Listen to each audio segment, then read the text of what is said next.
Hopefully I am live now and you can hear me. Welcome to Thursday, 11th of November, Facebook Live for you to think about lesson planning ideas. That's what I'm going to run through today. I cannot see and haven't had any questions in the comments box for today's session, but I will keep a lookout. I'm also, as this is only my second one, I'm also sort of learning a little bit more about Facebook Lives and how I can repost them and things. So that's why I've taken a few minutes and I was a bit later than anticipated. But anyway, let's get on with the content. I want to explain some things about lesson planning, and this has come from having been a teacher for almost 20 years, teaching English, um, and that has brought a lot of planning.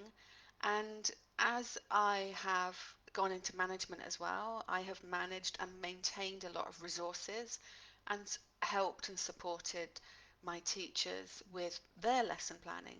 So a considerable amount of knowledge and experience. So I just want to bring some points to you. At the moment, as a teacher trainer, and I mark quite a few lesson plans as assessments for trainees, and these are some of the things that I've noted, some tips and advice off the back of marking those assessments. So first of all, I want to think about a reading or listening lesson. It is a skills lesson, and choosing a suitable text can sometimes be a bit of a challenge. Um, Especially if you're still working on your training course, you don't know your students as yet, it's very much in theory. So I would suggest looking at very much mainstream um, blogs and websites, newspapers, that kind of thing for reading. And the same for listening. It could be music, it could be YouTube. So there are lots of mainstream websites that you could use. You want to try and choose something that is neutral, something that is contemporary. I would avoid anything to do with the pandemic at the moment because we're not quite through that, and globally we're not through it. We don't know what the students have gone through in this pandemic as well. We want to, I saw a webinar a few months ago.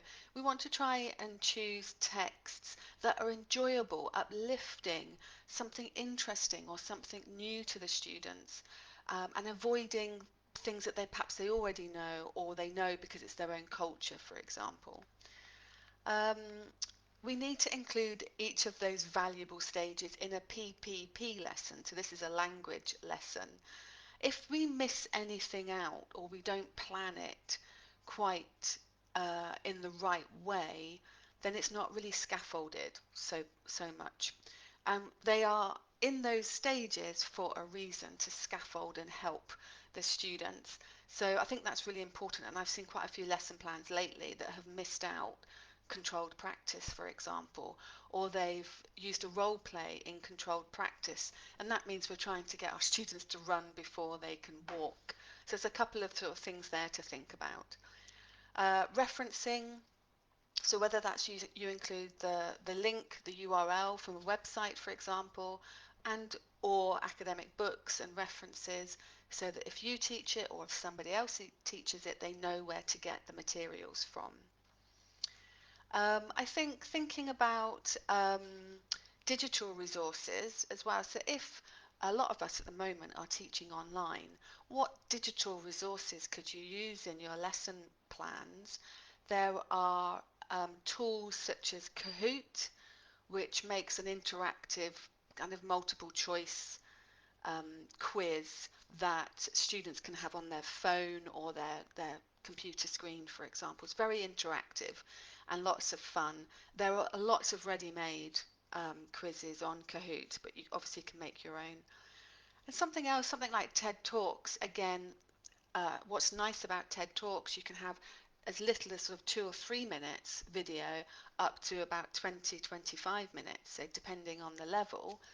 They can also read it as they listen to the talk as well. So the contents verbatim are available at the click of a button, and they can see the script. So that makes it very interactive, or very helpful anyway.